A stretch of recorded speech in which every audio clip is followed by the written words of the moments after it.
上，水过稻花香。8000里路云和月，8000里路云和月，8000里路云和月，8000里路云和月，8000里路发出万平安，8000小小雨雪，8000海望眼，8000两天长啸，8000中怀吉年，中怀吉年，中怀吉年，中怀年，中怀年，中怀吉年。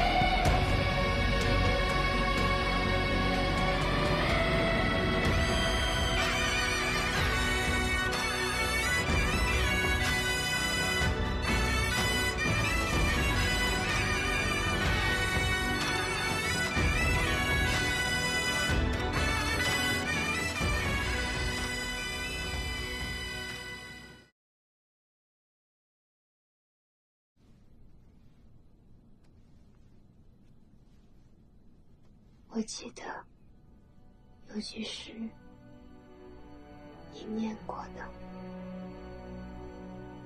里面的云和月，说的就是我们两个吧。 9个月亮在天上，9个月亮在水中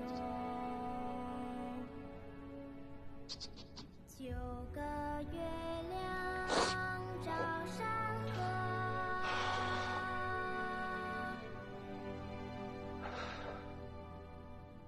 9个月亮藏云间。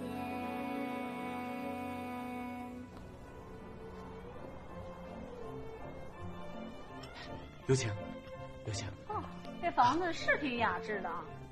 北生，我听说田家泰就死在里头，有没有忌讳啊？和珅兄走了以后，这里就成了逆产，还是周部长照顾我。我想着，故土思故人，留着有留下来的好。长庚兄，哎，咱们第一次见面也是在这儿吧？和珅兄请客，那时候我的香奈儿走失了3天，你是费尽了千辛万苦给我找回来的呀。现在香奈儿还在我的下院，要是再丢失了，还得仰仗长庚兄啊！别，金兄现在今非昔比啊，哪能用得上我呀？但如果金兄你需要的话，林某愿效犬马之劳，好不好？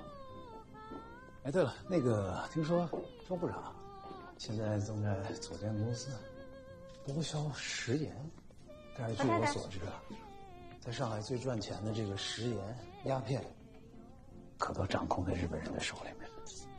他这个事情进展怎么样？江浙2省的食盐现在都在日本人手里，周部长也想把买卖权拿回来，可日本人怎么肯放手呢？哎，来，各位，这边请。长庚兄，上座。好。何先生上。哎，来，两位夫人，请坐，请坐。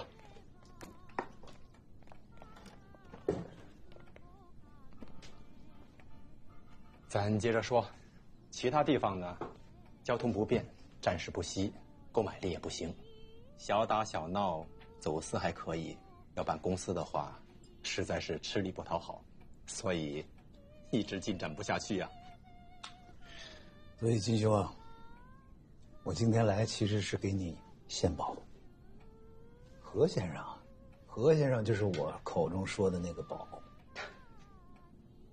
何先生有什么好法子吗？金次长，您知道现在除了黑白二物，这市面上什么货物最值钱？愿闻其详啊。朱宗。朱宗呢，在产地大概是3000元一箱，可是运到了上海，就得是5万。如果能运到美国，那60万一箱恐怕是打不住的。朱宗我当然是有所耳闻的，在全世界都很紧俏。只是朱宗的产地首推四川，其次湖南，可都在国统区呀。反正啊，这个何先生手里面有的是上好的朱宗，数以百相计。金兄，你说这是不是一门发财的好生意？200倍的生意，岂有不好之理呀？何先生，看来确定是一位豪杰了。哎，不敢不敢，我要好好的敬敬二位，也要敬长庚兄、慧茹姐。来，来，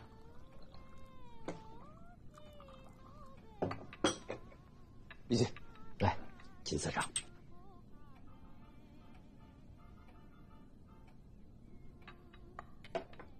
好酒。来，夫人。慧茹姐，长庚兄和周部长的矛盾呢，金某可是一直在尽力的调解呀。也不知长庚兄能否给我点面子，在今后不要那么强硬，好不好？其实林某也没有那么强硬了，本来不应该在背后说人家啊，但是都是自己人。我是觉得周部长这个人不够大方，你要不然你就是在钱方面大方一些，你要不然就是在位置上去大方一些，对不对？弟兄，我呢跟你不一样，我认为当下的时政这个调性啊，都是在骗老百姓的。我的逻辑就是，如果你想做成大事，那必须得有钱。那有钱的这个前提，你一定得有实力啊！啊，你说呢？瑞生啊，汪先生和汪夫人那边，也要替长庚说句公道话。汪先生组织成立政府，长庚是自己带人带钱带枪入的伙，这出生入死，鞍前马后的。好不容易要成立警政部，可部长让别人去做了，事情都是长庚做的，功劳让别人拿，你觉得合理吗？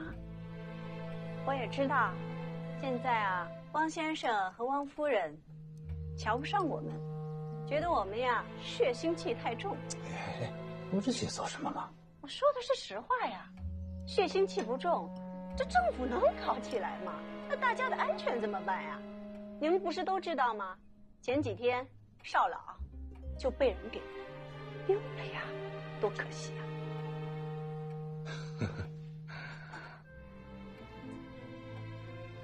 哎呀，这提到少老，我想起来了，上次咱们在这吃饭的时候，少老就坐在我的这个位置上。哎呀，你说提起他，我真是想当初咱们来上海的时候，真的也是多亏了少老的提携呀。但是后来这个少老啊，就是嫌弃我这个身份，哎呀，所以就渐行渐远了。再往后呢，这就被重庆分子盯上了，可惜呀。有什么可惜的？这呀，就是命，对吧？长庚兄，慧茹姐说的非常在理，非常实在。起舞我从不站队，谁的人也不是，凭的就是公心、良知。但也请慧茹姐放心，我一定会在适合的时机，把长庚兄的苦心孤诣还有无私奉献说给汪先生听，请汪先生自己来决断警政部长的人选。如若是办不成，我这个宣传次长也不要当了，我去特工总部报道，给长庚兄当秘书。不说这些，不说这些。你开什么玩笑啊？你是笔杆子，他是刀把子，你们两个人必须得联合起来。那汪先生的话，别人才听得进去啊，是不是？好，好，好，我们就听慧茹姐的，言出必行。来来来，我们端起此杯，都敬长庚兄。一起，一起，来。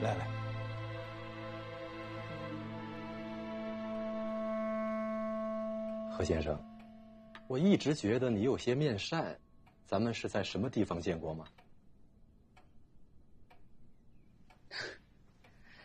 金司长，我们的确是见过，而且就在此地。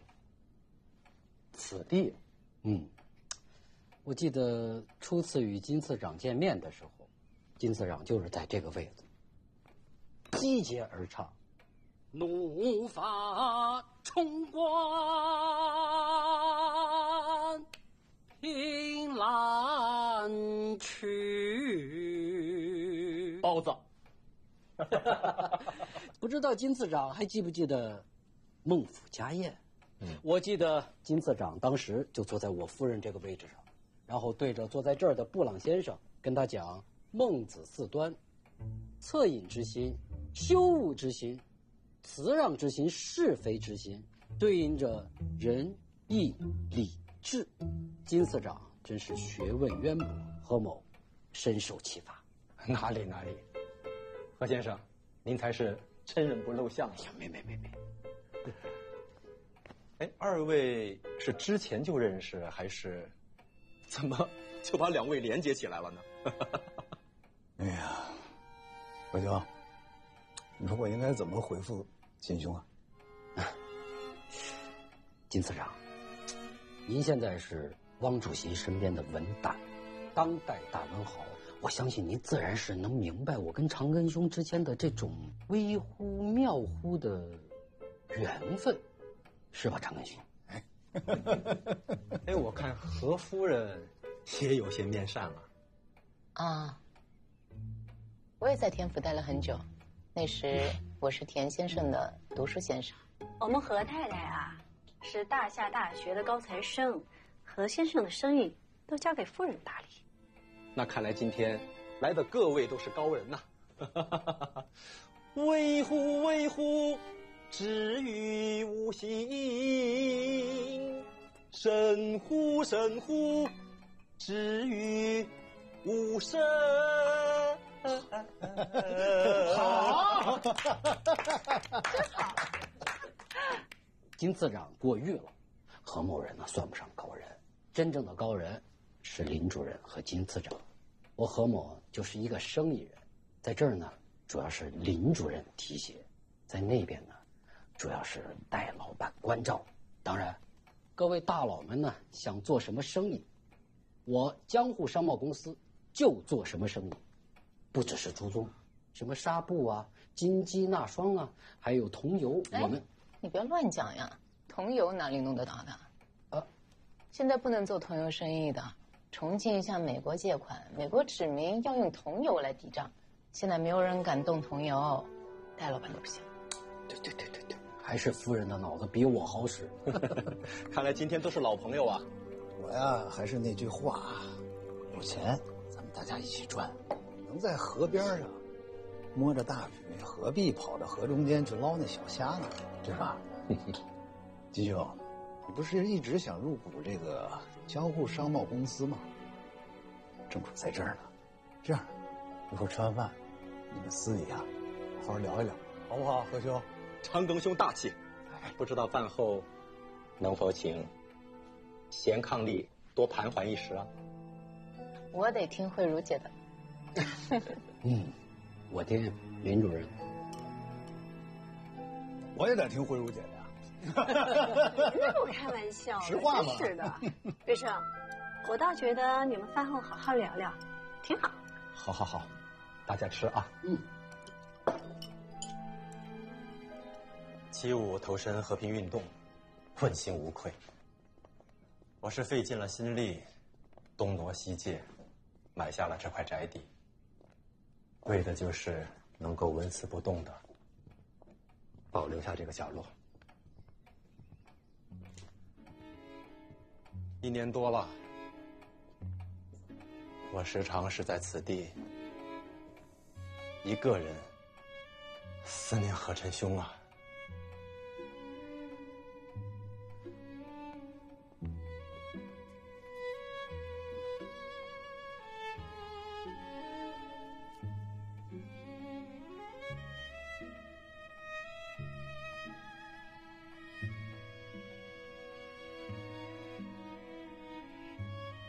念念不忘，必有回响。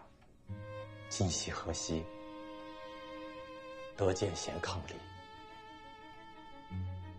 金次长，这话作何解释啊？当时传言，早有义士潜入田府，密劝何臣兄离户赴渔。何臣兄终下决心，冒死牵肠。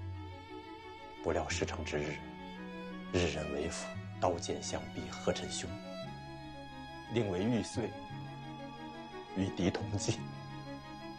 一时或捕或逃，不知下落。今见二位，才知道当时传言皆是实情。如今，何臣兄应该是驾乘着自己的飞机，自由翱翔在阿尔卑斯山的云巅了吧？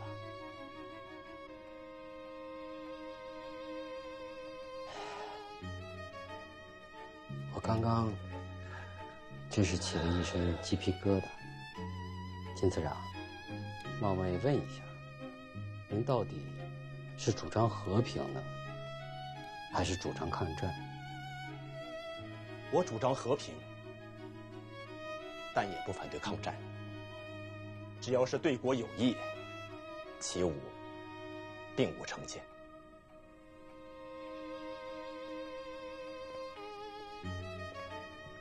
但举两例：第一，国府组织和平军，从来是不与国军为敌的，而是等待日本人撤离以后，能够解体防务，维持治安，并时刻监视新四军。共产党才是心腹之患。第二，重庆方面派到这边来的地下工作者汪先生，其实大都知道，但是汪先生采取的是不闻不问的态度，是因为汪先生不忍党国分裂呀。二位能够深入虎穴，与魔同舞，真乃浩劫之事。金次长，你有话可以直说。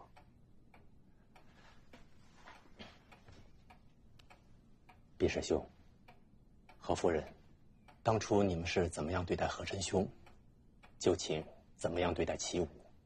何臣兄未尽之业，齐武愿以身完成。可请毕师兄能够在适当的时机，向重庆方面表达一下金某的敬意。明白。假作真时真亦假，无为有处，有还无。何夫人，所言甚是。那金次长打算在我们江户商贸有多少股？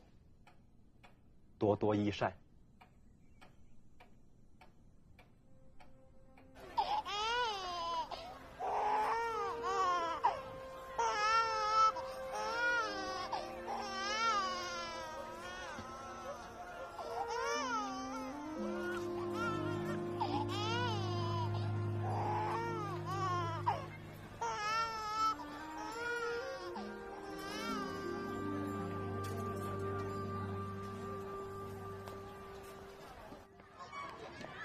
哇，小乖乖，哦呦，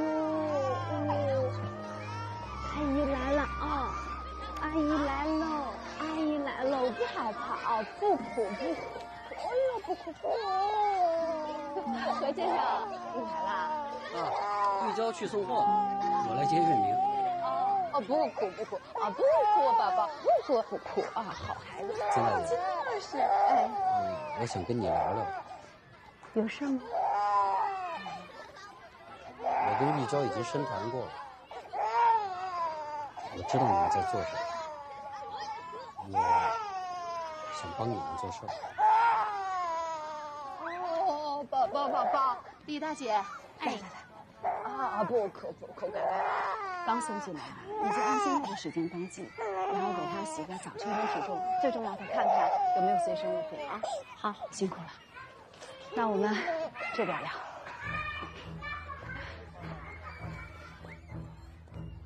林长庚啊，和金七武这些人是集江湖、党工、政客、特务各种成分的混合体。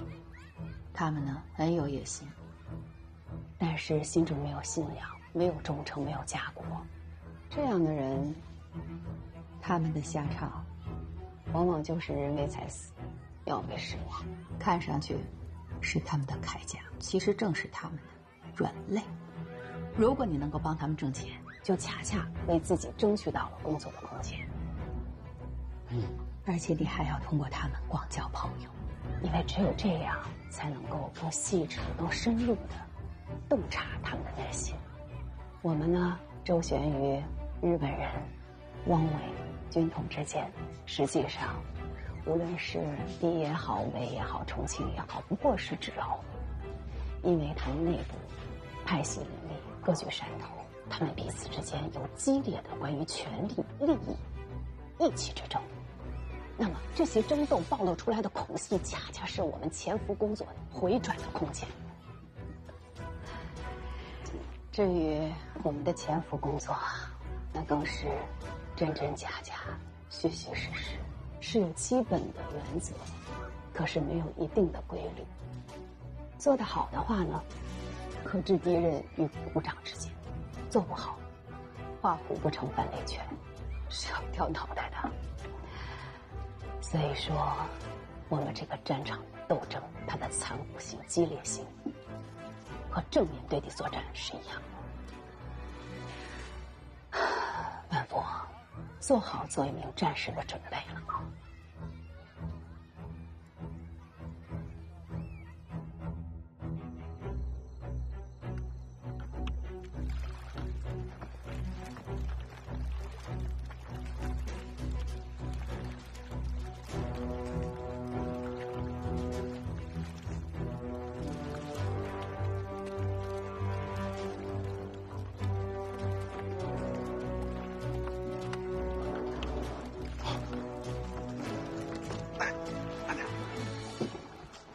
叶怪兄，李凤雄，你这个发明创造，我可是心服口服啊！你是心服口服了，但是辛苦的是两边兄弟的手。张团长，副办，你看我们把谁带来的？张团长，韩小月报道。1941年的中秋，是一个平淡的中秋节，但它却是你小月阿姨人生中的重要时刻。她的身体康复了，受组织的委派回到海文协助你父亲的工作。小月阿姨告诉我，在谢雨峰和傅帆的见证下，她和你父亲举行了简单的婚礼。他们一起吃了炸酱面，朴素却甜蜜。这一年的12月7日，日本偷袭珍珠港，标志着太平洋战争的爆发，整个上海都沦为了日战区，抗战的形势也更加艰难了。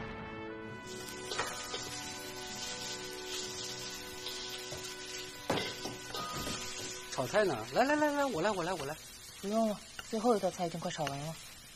你先跟我说说，你的队伍现在已经开到哪儿了？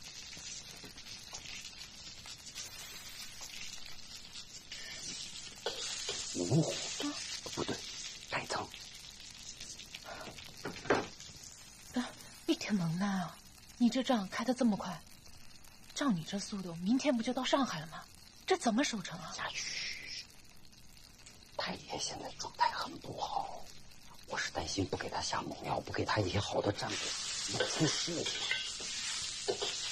就前天我跟他说咱们损失了一个团，他立马拍案而起，面红耳赤，差点撅过去。我必须给他吃定心丸啊！万尔福啊，哎，战况怎么样啊？咱们的队伍打到哪儿了呀？打到上海边上了。上海啊？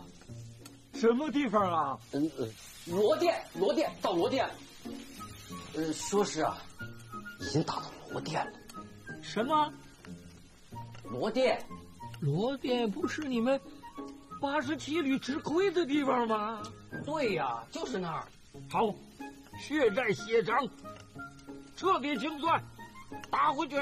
打回去。来，太爷，我去拿碗筷去啊。哎，不对呀，万福啊，怎么这些天我也没听见枪炮声啊？太爷，小鬼子现在没有能力，他们的舰船都没了，都开回本岛去了，哪有什么舰炮啊？而且，小日本现在是日落西山，强弩之末，别说重武器了，轻武器都没多少了。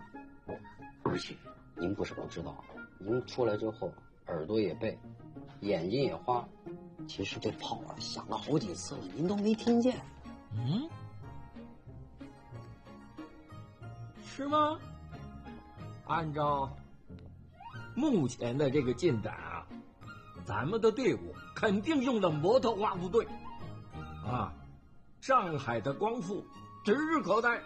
今天晚上必然有一次城镇争夺之战。你们不信啊？我吃过的盐啊，比你们吃过的饭还多呀。战略上我还是略知一二的。比如每一次我来推测云魁的战士每猜必中，对吧，玉娇？是的，爹。抗战打到今天，我们总算扬眉吐气了。等到上海光复那天，咱们把新衣服都穿上，啊，我一定会上大街去游行，烧死那些汉奸。今天可是太开心了。万福，有酒吗？酒。有，哎，有酒，拿酒是吧？拿酒。哎，抗战胜利了。万福、玉娇啊，你们想过没有啊？抗战胜利以后，你们有什么打算呢？哎，你们别忙，坐下，我有话要对你们说。将来抗战胜利了，你们有什么长远的打算没有啊？啊，万福，你有没有想过，将来和玉娇待在一起呀？你们瞪着我干什么呀？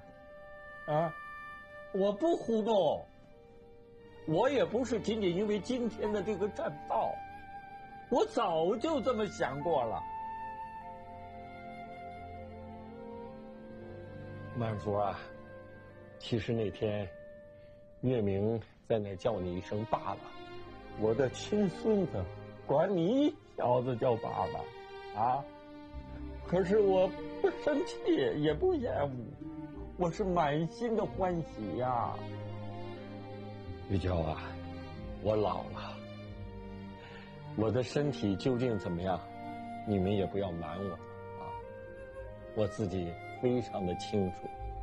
我想万一我走了，你跟月明怎么过呀？天，万福这个孩子啊，虽然我吵他骂他，我知道他在监狱里我们天天的在一起，我教他千字文，给他讲屈原，给了他云魁都没有接受的启蒙教育，这弥补了我的遗憾。从那天起，我就把他当作是我的亲儿子。咱们这一路走来啊，时间是考验一个人的最好的标尺啊。万福这个孩子可以依赖，他是好孩子，你也是好孩子。按照过往，人们会说让你守节，守节个屁！只要你们过得好，让月明平平安安、健健康康的长大，我张路贤此生足矣。此生足矣。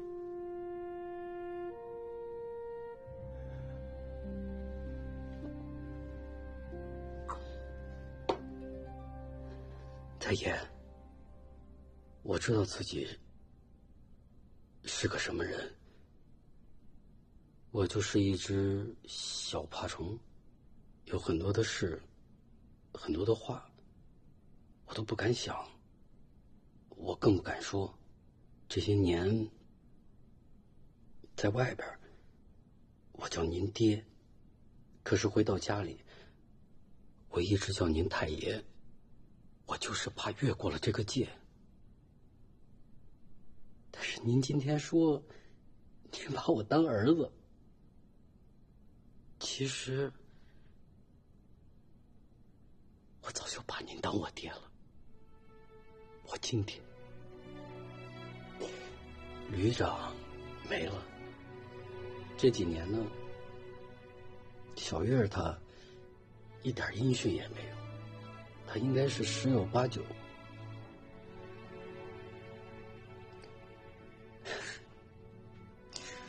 月明，打他出生第一眼看到的人，除了他娘，就是我。我孟晚夫这辈子最大的愿望，就是想把月明抚养大，让他健健康康的长大成人。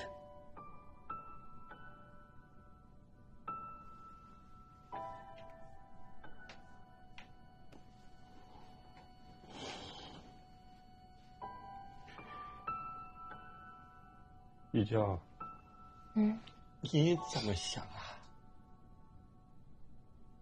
爹，您知道我以前是什么样子的？这几年吃的苦比我头20年吃的还要多。这几年我每天想的都是，怎么让咱们这一家子活下来，怎么能让您好好活着，让月明好好的活着，其他的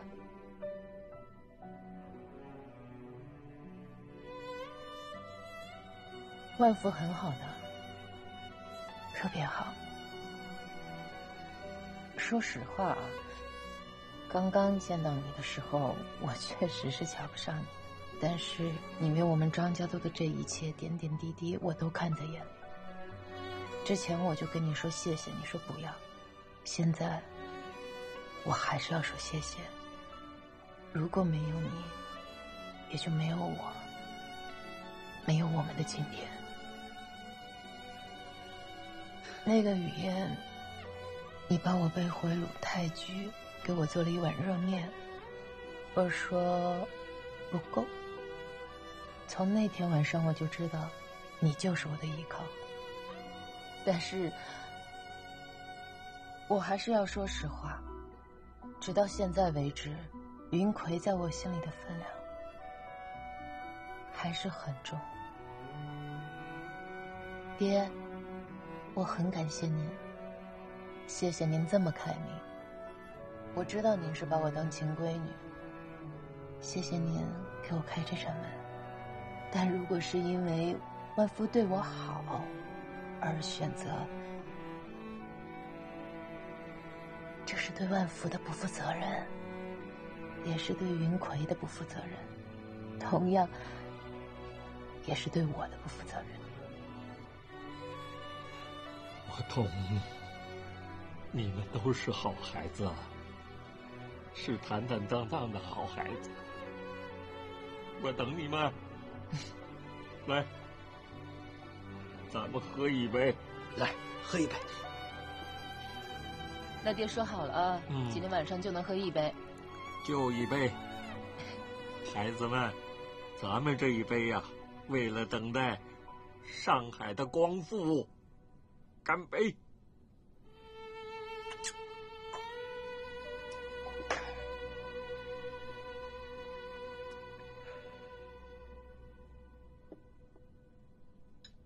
大家高，笑点，喊起来，喊起来啊！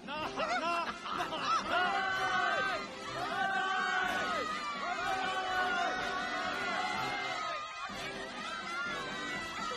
小玉，哎，挨个，对，小玉，哎，对。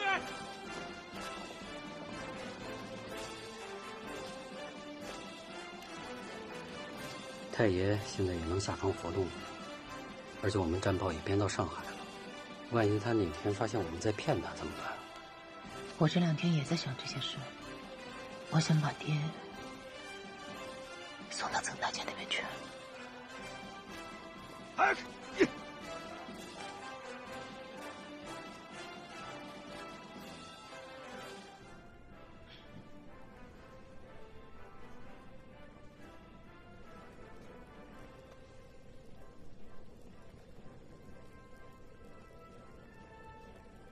二福啊，玉婷，南有这个人，反对！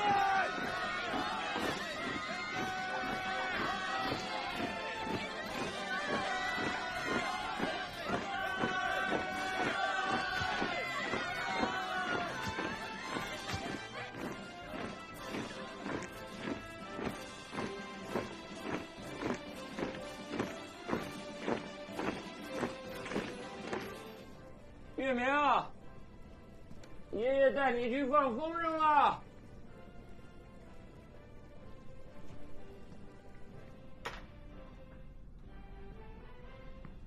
月明，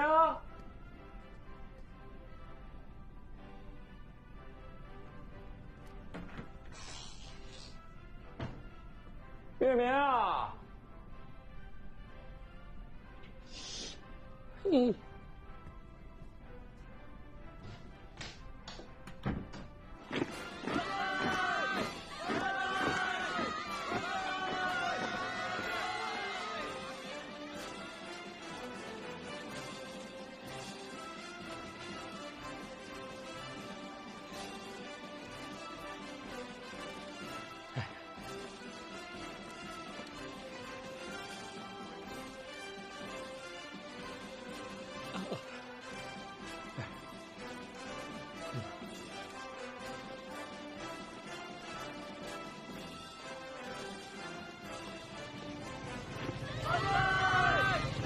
这个人，反对！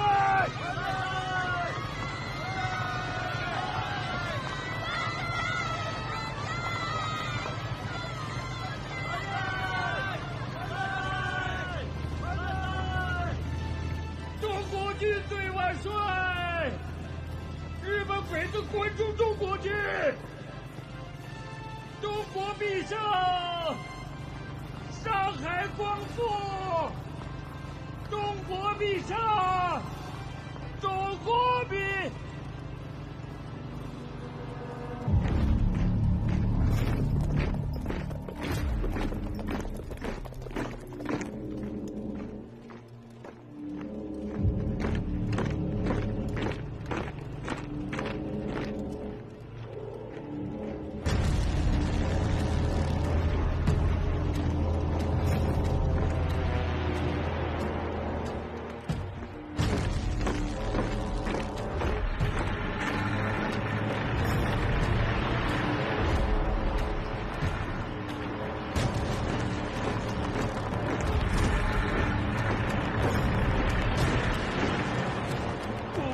怎么回事？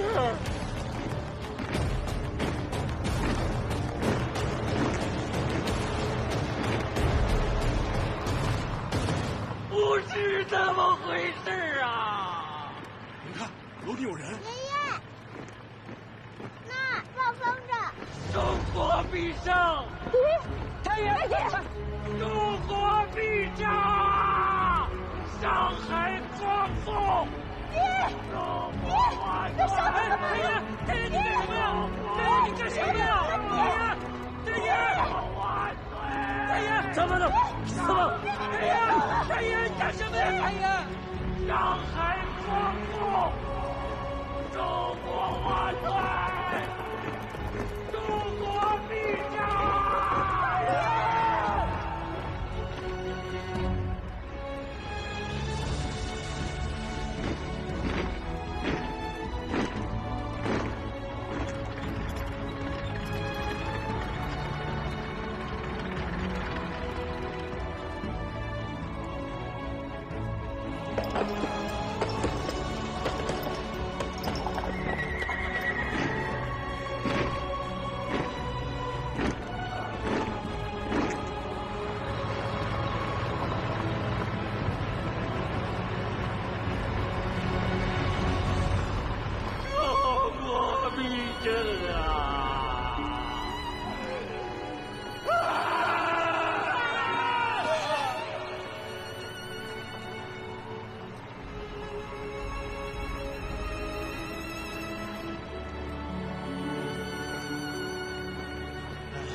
爹已经走了，你睡爹的床吧。在我心里，爹没走。